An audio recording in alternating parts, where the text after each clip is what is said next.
Welcome to our last page of notes for section 6.1. We are working on the differential equations chapter. 6.1 is titled Slope Fields and Euler's Method. So Euler's method is our last little piece here that we need to go over. Let me try to draw a picture for you of exactly what Euler's method does. So let's rewind for a minute and just ignore our notes for a second. Just listen, you don't have to write it down. Remember back to something called a linear approximation. Back in, chapter 3 probably, we talked about this idea that when you are talking about a point of tangency, that the tangent line is so close to the curve that if you want to know a value on the curve, you could find the value on the tangent line, and because at least close to the point of tangency, those points are so close together, they're almost one and the same. So we're going to use that idea, but we're going to work backwards. Imagine that you had a derivative. You have a dy dx, and it's equal to some equation. And you also have a point that you know is on your curve.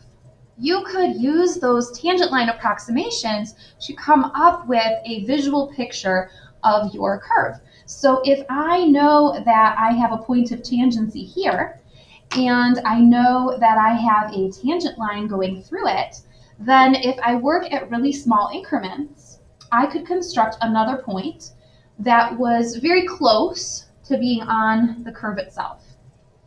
And then if I knew the derivatives equation, I could construct another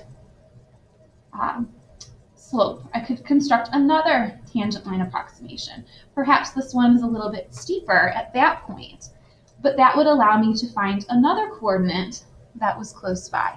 And if I continued this process, right, from that point, maybe I find another point of tangency or another tangent line, and I plot another point that happens to be on that tangent line approximation. And what I could do is I could keep following that process until I constructed the curve itself. So it's sort of the reverse. In earlier chapters, like chapter 3, we had the curve and we were using the tangent line approximation to come up with values on the curve. Here we're going to use the tangent line approximation to construct our curve. And so that's what Euler's method does. Now it looks worse than it is. This is our mathematical definition up here. It is a calculator exercise. So if you are watching, you want to grab your graphing calculator and sort of play along here. The formula says that we're going to assume that we have a derivative. So this is just your dy dx. Here we use the y prime notation. They're giving you a derivative, and that is determining the slope of your tangent line approximation.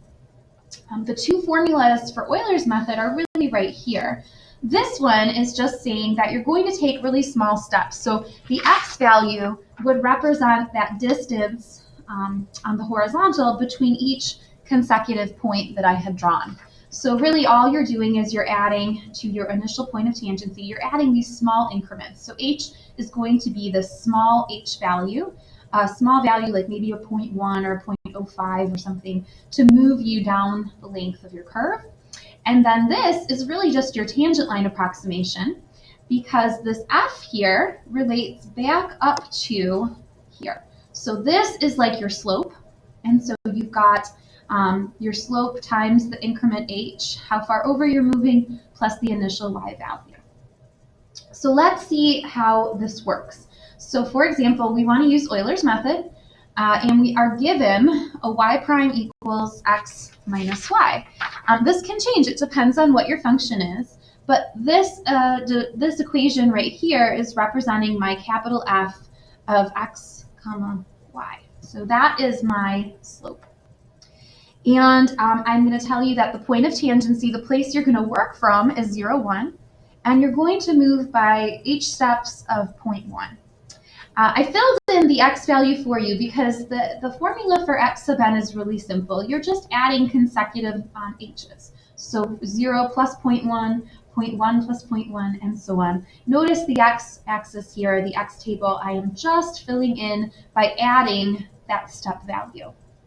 the bulk of the work is going to come from figuring out the y1. So if I want to find the coordinate at y sub 1, we're going to call the initial one here x sub 0, comma, y sub 0. So the first approximation of a point on my curve would be y1. And look at my formula. I'm going to take that initial y, so y sub 0, and I'm going to add h times my derivative evaluated at that point of tangency. So let's go ahead and do that. Y sub 0 was 1. My h value is given at 0.1. And then I want to go and I want to evaluate the derivative at the initial point of tangency 0, 1. So for that equation, x minus y, I would get a 0 minus 1 or a negative 1. And I can go ahead and just put that in my calculator, right? 0 minus 1, so I'm going to get 1 minus, got to turn on, 1 minus 0.1, and that would give me 0.9. So we can go ahead and put that in our table just to organize our results. And then I'm going to find another point along my curve, or an estimated point along my curve. In order to find the second point, I use the first point to build from there.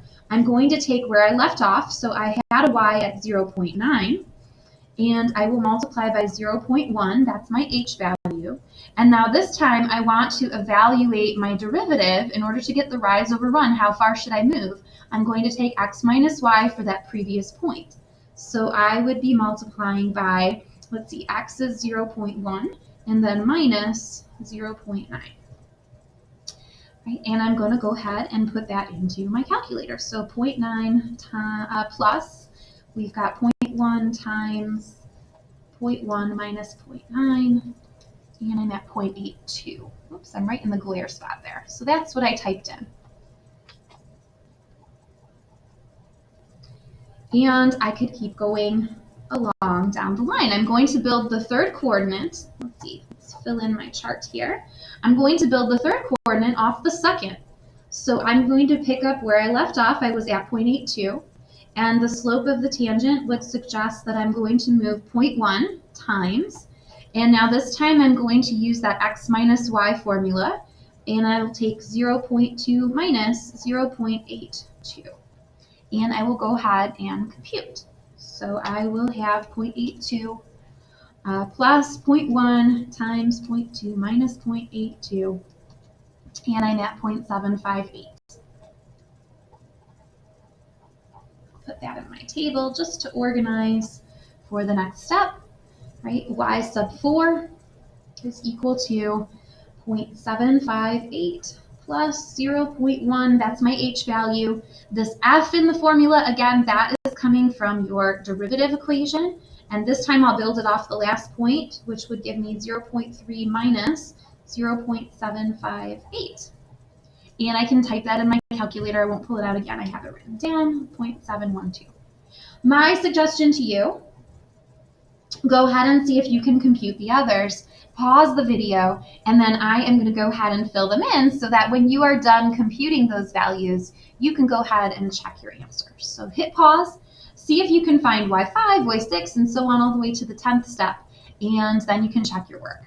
You should have gotten 0.681, 0.663, 0.657, 0.661, 0.675, moved up again, and 0.698. And that's it. That's Euler's method. The idea being that you could plot these on a piece of graph paper, right? And you'd be moving at very small increments, plotting these points, and it would give you an idea of the shape of your curve. All right, the assignment is at the bottom. You've only got 3 of these Euler's method. If you can do 1, you can do 3, you could do 50 of them. But you only need to do 3. And then make sure you've picked up the slope fields worksheet. It'll give you some extra practice with slope fields, constructing them and matching them. And I think there's a couple on there where you can practice some AP style questions.